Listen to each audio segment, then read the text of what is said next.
Hello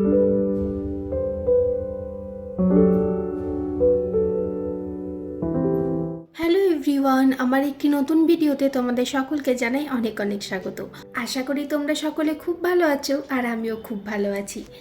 আজকের বারটা হচ্ছে মঙ্গলবার আর এখন বাজে সকাল 9:30। আজকে ওয়েদারটা দেখো, এত বৃষ্টি পড়ছে ব্যাঙ্গালোরে এখন, মানে রাস্তাতে একদম জল জমে যাচ্ছে। পুরো 2 দিন থেকে তো কন্টিনিউ বৃষ্টিই চলছে, একবারও কিন্তু থামেনি।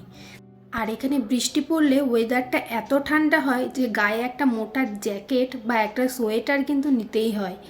অন্তত রাতে শোয়ার সময় তো একটা ব্ল্যাঙ্কেট বের করে ঢাকা নিয়ে শুতে হয়, এতটাই ঠান্ডা। তো আজকে সকাল সকাল আমি ব্রেকফাস্টে সেরকম কিছু রেডি করিনি। হঠাৎ মনে হলো এত বৃষ্টি পড়ছে, একটুখানি ডিম টোস্ট করে নিই। মানে নর্মালি কোনো রকমভাবে আর কি করে খাওয়া, এত ঠান্ডা লাগছে, না ইচ্ছা করছে জলে হাত দিতে, না ইচ্ছা করছে কোনো কাজকর্ম করতে।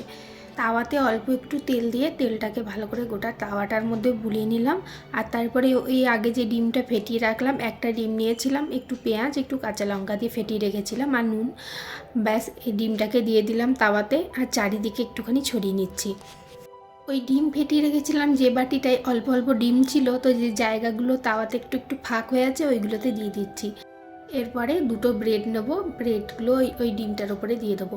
নর্মালি ব্রাউন ব্রেডটাই বেশি খাওয়া হয়, ওই জন্য এখানে ব্রাউন ব্রেডটাই দিয়ে দিচ্ছি। আর ব্রাউন ব্রেডটা ওই যে সাদা ব্রেড পাওয়া যায় এমনি, সেইটার থেকে অনেকটা হেলদি হয়, সেই কারণে ব্রাউন ব্রেডটাই অর্ডার দেওয়া হয়। আর এরপরে ব্রেড দুটোই ডিমের ওপরে দিয়ে দিলাম আর তারপরে এটাকে একটুখানি উল্টে পাল্টে ভালো করে সেঁকে নেবো। আচ্ছা, তোমরা কে কে কোনখান থেকে আমার ভিডিও দেখো একটা করে কমেন্ট করে জানিয়ে যেও তো। তো চলো, এদিকে আমার ডিম টোস্টটাও করা হয়ে গেছে, এবার এটাকে আমি প্লেটের মধ্যে নামিয়ে নিই।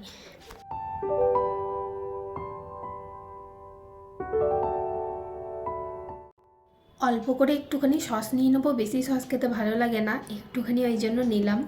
আর ব্যাস চলো, এটাকে নিয়ে একটু বাইরে যাই। ব্যালকনিতে বাইরে দাঁড়িয়ে দাঁড়িয়ে ব্রেডটা খাই আর বাইরের ওয়েদারটারও একটু মজা নিই। ভিডিওটা তাহলে আজকে এখানেই শেষ করছি। সবাই খুব ভালো থাকবে, সুস্থ থাকবে। আর আমার ভিডিওটা কেমন লাগলো কমেন্ট করে অবশ্যই জানিয়ে দিয়ে যাবে। ফেসবুক থেকে দেখে থাকলে পেজটাকে ফলো করে দেওয়ার অনুরোধ রইল, আর ইউটিউব থেকে দেখে থাকলে চ্যানেলটাকে সাবস্ক্রাইব করে দেওয়ার অনুরোধ রইল।